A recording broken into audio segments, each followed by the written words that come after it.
We start the chapter with an update on the police hunt for Hyde. A reward of thousands of pounds has made no difference. He has simply disappeared. Stories of his cruelty, violence and dark deeds are discovered, but not the man himself. Jekyll, however, is everywhere. He has got back in touch with his friends, and in addition to his charity work, he is now well known for his religious work. He even mends his friendship with Lanyon, and they and Utterson seem as close as they had been years ago. However, after having both of them over for a dinner party, Jekyll suddenly won't see Utterson. He tries to visit 3 times over the course of 4 days, but is refused by Poole, who says that Jekyll is ill. Utterson goes to see Lanyon about it, but when he is allowed in, he is shocked to see a huge change in him. Lanyon looks older, balder, and terrified. Utterson asks Lanyon outright about what has happened, and Lanyon tells him that he has had a shock from which he will never recover, and that, as a result, he has weeks to live. When Utterson mentions that Jekyll is also ill, Lanyon begs him to never say that name, and that Jekyll is dead to him.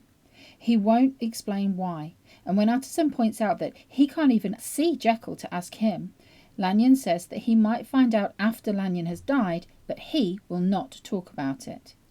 When Utterson gets home, he writes to Jekyll and receives a mysterious reply the next day that raises more questions than it gives answers. He says he intends to never see anyone again and that he has sinned greatly. He tells Utterson that they will always be friends, but he must allow Jekyll to live out his punishment. Utterson is amazed. Hyde has gone and Jekyll has been so happy. Why is his life suddenly in ruins? A week later, Lanyon is bedridden. 2 weeks later, he is dead.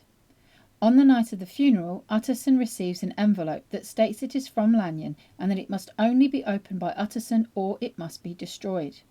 When he opens it, he simply finds another envelope. This one says it must only be opened on the death or disappearance of Jekyll, the exact wording of the will of Jekyll's that Utterson hated so much. Utterson is seriously tempted to open it, but he decides to respect his friend's final wishes and locks it in his safe.